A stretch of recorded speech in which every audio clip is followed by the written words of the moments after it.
सिंधुताई सपकाळ, ज्यांना अनाथांची माय म्हणून ओळखले जाते, या एक प्रेरणादायी समाजसेविका होत्या। त्यांचा जन्म 14 नोव्हेंबर 1948 रोजी महाराष्ट्रातील वर्धा जिल्ह्यात झाला।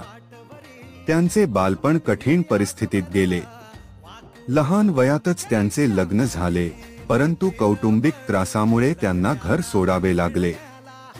सिंधुताईंनी स्वतःच्या दुःखाला विसरून अनाथ आणि बेघर मुलांसाठी आपले जीवन समर्पित केले।